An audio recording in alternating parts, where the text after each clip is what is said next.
ಅರೆ ಕಡಿಮೆ ಹಾಕು ಆದ್ರೆ ಅಸಲಿ ಹಾಕು. MDH ಕಾಶ್ಮೀರಿ ಕೆಂಪು ಮೆಣಸಿನ ಪೌಡರ್. ಇನ್ನು ಧರ್ಮಸ್ಥಳ ಬುರುಡೆ ಪ್ರಕರಣಕ್ಕೆ ಸಂಬಂಧಪಟ್ಟಂತೆ ಬಂಗ್ಲಗುಡ್ಡ ಮಹಜರ್ ನಾಳೆಗೆ ಮುಂದೂಡಿಕೆ ಆಗ್ತಾ ಇದೆಯಾ? ಬೆಂಗಳೂರಿನತ್ತ ಪ್ರಣವ್ ಮೊಹಾಂತಿ ತೆರಳಿದ್ದಾರೆ. ಅಧಿಕಾರಿಗಳಿಗೆ ಮೊಹಾಂತಿ ಒಂದಿಷ್ಟು ಸೂಚನೆಗಳನ್ನು ಕೊಟ್ಟಿದ್ದಾರೆ. ನಿನ್ನೆ ಕೂಡ ಮೀಟಿಂಗ್ ನಡೀತು. 7-8 ತಾಸುಗಳ ಕಾಲ ಮಾಹಿತಿಯನ್ನು ಸಂಗ್ರಹಿಸಿದ್ರು. ಇವತ್ತು ಬಂಗ್ಲಗುಡ್ಡ ಮಹಜರ್ ಬಹುತೇಕ ಇಲ್ಲ.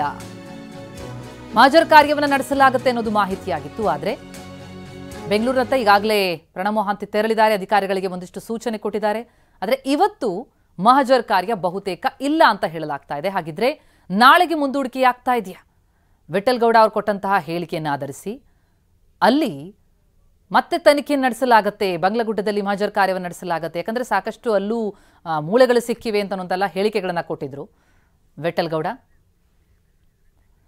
ಈ ಬೆಳವಣಿಗೆ ಕುರಿತಂತೆ ಡೀಟೇಲ್ಸ್ ಕೊಡ್ತಾ ಹೋಗ್ತಾರೆ ನಮ್ಮ ಪ್ರತಿನಿಧಿ ಪೃಥ್ವಿ ಈಗ ಸಂಪರ್ಕದಲ್ಲಿದ್ದಾರೆ. ಪೃಥ್ವಿ, ಬಂಗ್ಲಗುಡ್ಡದಲ್ಲಿ ಮತ್ತೆ ಮಹಜರ್ ಅನ್ನೋದು ಸೂಚನೆಯಾಗಿತ್ತು, ಆದರೆ ಈಗ ನಾಳೆಗೆ ಮುಂದೂಡಿಕೆಯಾಗಿದೆ ಅನ್ನುವಂತಹ ಮಾಹಿತಿ ಏನಾಗ್ತಾ ಇದೆ ಎಕ್ಸಾಕ್ಟ್ಲಿ? ಅಲ್ಲಿ ಯಾವೆಲ್ಲ ವಿಚಾರಕ್ಕೆ ಸಂಬಂಧಪಟ್ಟಂತೆ ಈಗ ಹೆಜ್ಜೆ ಇಡ್ತಾ ಇದೆ SIT?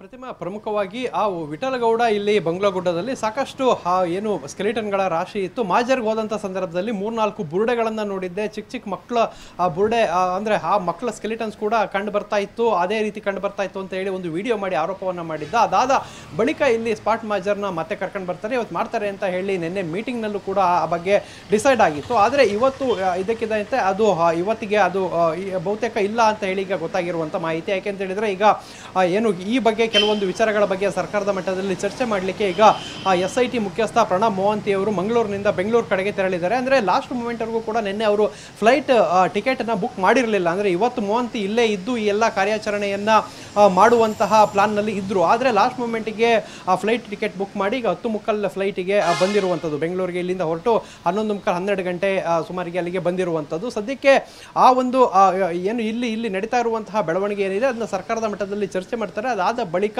ಮುಂದಿನ ನಿಲುವನ್ನು ತಾಳಲಿಕ್ಕೆ SIT ಇರುವಂಥದ್ದು. ಸೊ ಇದು ಬಹುತೇಕ ನಾಳೆಗೆ ಮುಂದೂಡಿಕೆ ಆಗಿದೆ ಅನ್ನೋ ಮಾಹಿತಿ ಈಗ ಸಿಕ್ಕಿರುವಂಥದ್ದು. ಅಂದರೆ ಬಂಗ್ಲಗುಡ್ಡದಲ್ಲಿ ಆ ಒಂದು ಪ್ರದೇಶದಲ್ಲಿ ಏನು ಆರಂಭಿಕ ಹಂತದಲ್ಲಿ ಅದನ್ನ ಸ್ಪಾಟ್ ಮಾಜರನ್ನು ಮಾಡಬೇಕಾಗುತ್ತೆ ಮತ್ತು ಅದನ್ನ ಪಾಯಿಂಟನ್ನು ಮಾಡಬೇಕಾಗಿರುತ್ತೆ. ಸೊ ಆದರೆ ಈ ವಿಠಲ್ ಗೌಡ ಹೇಳಿಕೆ ಪ್ರಕಾರ ಸೊ ಅದರಿಂದಾಗಿ ಆ ಒಂದು ಪ್ರಕ್ರಿಯೆಯನ್ನು ಇವತ್ತು ಇಟ್ಕೊಳ್ಳಲಾಗಿತ್ತು. ಆದರೆ ಅದನ್ನು ಬಹುತೇಕ ಈಗ ನಾಳೆಗೆ ಮುಂದೂಡಿರುವಂಥದ್ದು. ಕಾರಣ ಏನಂತ ಹೇಳಿದರೆ ಈಗ ಹಿರಿಯಾಧಿಕಾರಿಗಳು ಕೂಡ ಯಾರು ಕೂಡ ಬಂದಿಲ್ಲ. ಅಂದರೆ ಮೊಹಾಂತಿ ಅವರು ಇಲ್ಲಿದ್ದು ಆ ಒಂದು ನಿರ್ದೇಶನ ಕೊಟ್ಟು ಎಲ್ಲವನ್ನು ಮಾಡಿಸ್ಲಿಕ್ಕೆ ಇದ್ರು. ಆದರೆ ಅವರು ಈಗ ವಾಪಸ್ ಬೆಂಗಳೂರಿಗೆ ಹೋಗಿರೋದ್ರಿಂದ ಈಗ ಜಿತೇಂದ್ರ ದಯಾಮ SV ಅಂದರೆ ಮುಖ್ಯ ತನಿಖಾಧಿಕಾರಿ ಜಿತೇಂದ್ರ ಕುಮಾರ್ ದಯಾಮ ಇರ್ಬೋದು, ಮತ್ತು ಸೈಮನ್ SP ಇರ್ಬೋದು, ಯಾರು ಕೂಡ ಇವತ್ತು ಇನ್ನೂ SP ಅಂದರೆ SIT ಕಚೇರಿಗೆ ಬಂದಿಲ್ಲ. ಮತ್ತು ವಿಠಲ್ ಗೌಡನನ್ನು ಕೂಡ ಇವತ್ತು ಕರೆಸಿಲ್ಲ. ಸೊ ಅದನ್ನು ಬಹುತೇಕ ಮುಂದೂಡಿರೋದ್ರಿಂದ ಇದೆಲ್ಲ ಬೆಳವಣಿಗೆಗಳು ನಡೀತಾ ಇದೆ ಅನ್ನೋ ಮಾಹಿತಿ ಕೂಡ ಸಿಕ್ಕಿರುವಂಥದ್ದು. ಸೊ ಇದನ್ನ ಹೊರತುಪಡಿಸಿದ್ರೆ ಅರಣ್ಯ ಇಲಾಖೆಯವರನ್ನ ಮಾತ್ರ ಕರೆದು ಸೊ ಆ ಒಂದು ನಿಮ್ಮಿಂದ ಮಾಹಿತಿಯನ್ನ ಕಲೆ ಹಾಕ್ತಾ ಹೋಗ್ತೀನಿ. ಆ ಬಗ್ಗೆ ಇನ್ನಷ್ಟು ಡೀಟೇಲ್ಸ್ ನಿಮ್ಮಿಂದ ಪಡ್ಕೊಳ್ತೀನಿ. ಯಾಕಂದ್ರೆ ಈಗ ಸದ್ಯಕ್ಕೆ ಧರ್ಮಸ್ಥಳದ ಬಂಗ್ಲಗುಡ್ಡದಲ್ಲಿ ಆಗ್ತಾ ಇರುವಂತದ್ದು ಮರಗಳ ಸರ್ವೆ. ಎಷ್ಟು ಮರ ಇದೆ, ಮರದ ಅಂದಾಜು ವಯಸ್ಸೆಷ್ಟು, ಇದೆಲ್ಲದರ ಬಗ್ಗೆ ಮಾಹಿತಿ ತಿಳಿಯೋಕೆ ಅಂತ SIT ಮುಂದಾಗಿದೆ. ಸರ್ವೆ ಮಾಡೋಕೆ ಅರಣ್ಯಾಧಿಕಾರಿಗಳಿಗೆ ಸೂಚನೆ ಕೊಟ್ಟಿದೆ. ಈ ನಡೆ ಇದೆಯಲ್ಲ, ಇದು ಬಹಳ ಕುತೂಹಲಕ್ಕೆ ಕಾರಣ ಆಗಿದೆ. ಈ ರೀತಿ ಮರಗಳ ವಯಸ್ಸು, ಅಂದಾಜು ವಯಸ್ಸು, ಅವುಗಳನ್ನ ಸರ್ವೆ ಮಾಡ್ತಾ ಇರುವಂಥದ್ದು ಈ ನಡೆ ಬಹಳ ಕುತೂಹಲಕ್ಕೆ ಕಾರಣ ಆಗಿರುತ್ತದೆ. ಸದ್ಯಕ್ಕೆ ಇವತ್ತು ಆಗ್ತಾ ಇರುವಂತಹ ಬೆಳವಣಿಗೆ ಇದು. ಮರಗಳ ಸರ್ವೆ ಆಗ್ತಾ ಇದೆ, ಅರಣ್ಯಾಧಿಕಾರಿಗಳಿಗೆ ಸೂಚನೆ ಕೊಡಲಾಗಿದೆ. SIT ಕೆಲವು ಮಾಹಿತಿಯನ್ನು ಪಡೆಯೋದಕ್ಕೆ ಮುಂದಾಗ್ತಾ ಇದೆ. ಎಷ್ಟು ಮರ ಇದೆ, ಆ ಮರದ ಅಂದಾಜು ವಯಸ್ಸೆಷ್ಟು, ಈ ಎಲ್ಲ ವಿಚಾರಕ್ಕೆ ಸಂಬಂಧಪಟ್ಟಂತೆ ಮಾಹಿತಿ ಪಡೆಯುವುದಕ್ಕೆ ಮುಂದಾಗಿರೋದು. ಜೊತೆಗೆ ಬಂಗ್ಲಗುಡ್ಡ ಸುತ್ತಮುತ್ತ ಭದ್ರತೆ ಕೂಡ ನಿಯೋಜನೆಯಾಗಿದೆ. ಪೊಲೀಸರು ಬಂಗ್ಲಗುಡ್ಡ ಸುತ್ತಮುತ್ತ ರೌಂಡ್ಸ್ ಹಾಕ್ತಾ ಇದ್ದಾರೆ. ಭದ್ರತಾ ವ್ಯವಸ್ಥೆಯಾಗಿದೆ. ಒಂದು ಕಡೆ ಅರಣ್ಯ ಇಲಾಖೆಯಿಂದ ಸರ್ವೆ, ಮತ್ತೊಂದೆಡೆ ಈ ಸರ್ವೆ ಸಂದರ್ಭದಲ್ಲೂ ಕೂಡ ಪೊಲೀಸರು ಬಂಗ್ಲಗುಡ್ಡ ಸುತ್ತಮುತ್ತ ರೌಂಡ್ಸ್ ಹಾಕ್ತಾ ಇದ್ದಾರೆ. ಇವತ್ತು ಅಲ್ಲಿ ಮಹಜರ್ ಕಾರ್ಯ ನಡೆಯುತ್ತೇನೋ ಅನ್ನುವಂತಹ ಒಂದು ಮಾಹಿತಿ ಇತ್ತು. ಆದರೆ ನಾಳೆಗೆ ಮುಂದೂಡಿಕೆ ಆಗಿರುವಂತಹ ಸಾಧ್ಯತೆಗಳು ಕಂಡು ಬರ್ತಾ ಇದೆ. ಈ ಮಧ್ಯೆ ಅರಣ್ಯಾಧಿಕಾರಿಗಳಿಂದ ಈ ರೀತಿ ಸರ್ವೆ ಆಗ್ತಾ ಇದೆ. ನಮ್ಮ ರಿಪೋರ್ಟರ್ ಪೃಥ್ವಿ ಸಂಪರ್ಕದಲ್ಲಿದ್ದಾರೆ. ಪೃಥ್ವಿ, ತಾವು ವಿವರಿಸ್ತಾ ಇದ್ರಿ ಇವತ್ತು ಆಗ್ತಾ ಇರೋದೇನು ಅನ್ನೋದು ಬಹಳ ಇಂಟ್ರೆಸ್ಟಿಂಗ್ ಅಂತ ಅನಿಸ್ತಾ ಇದೆ. ಈ ಮರಗಳ ಸರ್ವೆ ಅಂದ್ರೆ ಮರಗಳ ವಯಸ್ಸನ್ನು ಅಂದಾಜು ಮಾಡುವಂಥದ್ದು, ಈ ಪ್ರಕರಣಕ್ಕೂ ಏನ್ ಲಿಂಕ್, ಏನ್ ಮಾಹಿತಿ ಲಭ್ಯ ಆಗ್ತಾ ಇದೆ ಅಂತ? ಪ್ರತಿಮಾ ಪ್ರಮುಖವಾಗಿ ಇವತ್ತು ಅರಣ್ಯ ಇಲಾಖೆಯ ಅಧಿಕಾರಿಗಳನ್ನ ಕರೆದು SIT ಒಂದು ಸೂಚನೆಯನ್ನು ನೀಡಿರುವಂಥದ್ದು. ಅಂದರೆ ಬಂಗ್ಲಗುಡ್ಡ ಆ ಒಂದು ವಿಸ್ತೀರ್ಣ ಪ್ರದೇಶ, ಅರಣ್ಯ ಇಲಾಖೆ ಬರುವಂತಹ ಆ ಒಂದು ಪ್ರದೇಶ ಎಷ್ಟು ಎಕರೆ ಇದೆ, ಸೊ ಅದರ ಸ್ಯಾಟಲೈಟ್ ಮ್ಯಾಪಿಂಗ್ ಯಾವ ರೀತಿ ಇದೆ, ಮತ್ತೆ ಅಲ್ಲಿ ಎಷ್ಟು ವರ್ಷದ ಹಳೆಯ ಮರಗಳಿದೆ, ಮತ್ತೆ ಎಷ್ಟು ಮರಗಳಿದೆ, ಅಂದರೆ ದೊಡ್ಡ ದೊಡ್ಡ ಮರಗಳು ಎಷ್ಟಿದೆ ಅಂತ ಹೇಳಿ ಅವರು ಮಾಹಿತಿಯನ್ನು ಕೇಳಿರುವಂಥದ್ದು. ಇವತ್ತು ಅರಣ್ಯ ಇಲಾಖೆ ಅದನ್ನು ಈಗ ಸ್ಯಾಟಲೈಟ್ ಮ್ಯಾಪನ್ನು ಅಲ್ಲಿ ಕೂತ್ಕೊಂಡು ನೋಡುವಂಥ ಕೆಲಸ, ಮತ್ತೆ ಹಳೆ ದಾಖಲಾತಿಗಳು ಅಂದರೆ ಆ ಒಂದು ಏನು ರೆಕಾರ್ಡ್ನಲ್ಲಿ ಯಾವ ರೀತಿ ಇದೆ ಅನ್ನೋದನ್ನ ಈಗ ತಡ್ಕಾಡ್ತಾ ಇರುವಂಥದ್ದು. ಮತ್ತೆ ಇನ್ನ ಮುಂದಿನ ಹಂತಗಳಲ್ಲಿ ಮರಗಳನ್ನು ಕೂಡ ಸರ್ವೆ ಕಾರ್ಯ ಮಾಡುವಂತಹ ಸಾಧ್ಯತೆಗಳಿದೆ. ಇವತ್ತು ಅದು ನಡೆಯುತ್ತೆ. ಸೊ ಇಲ್ಲಿ ಬಂಗ್ಲಗುಡ್ಡದಲ್ಲಿ ನೋಡಬಹುದಾಗಿದೆ.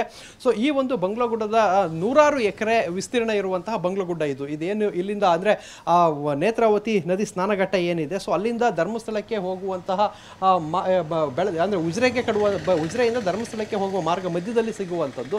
ಸೊ ಇಲ್ಲಿ 100 ಎಕರೆ ಇರುವಂತಹ ಈ ಒಂದು ಅರಣ್ಯ ಪ್ರದೇಶದಲ್ಲಿ ಸಾಕಷ್ಟು ದೊಡ್ಡ ದೊಡ್ಡ ಮರಗಳಿರುವಂಥದ್ದು, ಅಂದ್ರೆ ಬೃಹತ್ ಮರಗಳಿರುವಂಥದ್ದು. ಆ ಒಂದು ಮರಗಳು ಅಂದಾಜು ಎಷ್ಟು ವರ್ಷಗಳ ಹಳೆಯ ಮರಗಳು ಅಂತ ಹೇಳಿ ಈಗ ಮಾಹಿತಿಯನ್ನು ಕೇಳಿರುವಂಥದ್ದು. ಮತ್ತೆ ಅವು ಎಷ್ಟು ಮರಗಳು ಇದೆ ಅನ್ನೋದು ಕೂಡ ಈಗ ಮಾಹಿತಿಯನ್ನು SIT ಕೇಳಿರುವಂಥದ್ದು.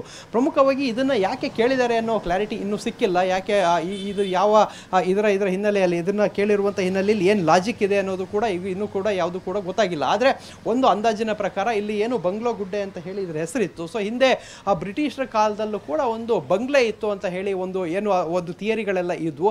ಸೊ ಆ ಆ್ಯಂಗಲ್ನಲ್ಲಿ ಕೆಲವೊಂದು ವಿಚಾರಗಳು ಚರ್ಚೆಗೆ ಬಂದಿತ್ತು. ಅಂದರೆ ಇಲ್ಲಿ ಎಷ್ಟು ವರ್ಷಗಳ ಹಿಂದೆ ಬಂಗ್ಲೆ ಇತ್ತು, ಆ ಬಂಗ್ಲೆ ಇದ್ದಂಥ ಸಂದರ್ಭಗಳಲ್ಲೂ ಕೂಡ ಸಾಕಷ್ಟು ಜನರನ್ನ ಇಲ್ಲಿ ಆ ಸಂದರ್ಭದಲ್ಲಿ ಹೂತಾಕಿರುವಂತಹ ವಿಚಾರಗಳನ್ನ ಕೆಲವರು SIT ಮುಂದೆ ಹೇಳ್ಕೊಂಡಿದ್ರು. ಸೊ ಅದರಿಂದಾಗಿ ಮರಗಳು ಎಷ್ಟು ಹಳೆ ಇತ್ತು, ಅಂದ್ರೆ ಮರಗಳ ವಯಸ್ಸಿನ ಆಧಾರದ ಮೇಲೆ ಹಿಂದೆ ಬಂಗ್ಲೆ ಯಾವ ಕಾಲದಲ್ಲಿ ಇತ್ತು ಅನ್ನೋದ್ರ ಬಗ್ಗೆನೂ ಕೂಡ ಮಾಹಿತಿ ಕಲೆ ಹಾಕ್ಲಿಕ್ಕೆ ಇದನ್ನೆಲ್ಲ ನೋಡ್ತಾ ಇದ್ದಾರೆ ಅನ್ನೋ ಮಾಹಿತಿ ಕೂಡ ಈಗ ಸಿಕ್ಕಿರುವಂತದ್ದು. ಪ್ರತಿಮಾ, ಥ್ಯಾಂಕ್ ಯು ಪೃಥ್ವಿ ತಮ್ಮ ಮಾಹಿತಿಗೆ. MDH ನ ಕಿಚನ್ ಅಲ್ಲಿದ್ರೆ ನಾವು ಎಲ್ಲವನ್ನು ಮಾಡಬಹುದು. ಬೆಂಗನ್ ಕ ಬರ್ತಾ, ಆಲೂ ಗೋಬಿ, ಬಿಂಡಿ ಮಸಾಲಾ, ಇನ್ನೂ ಬಹಳಷ್ಟು.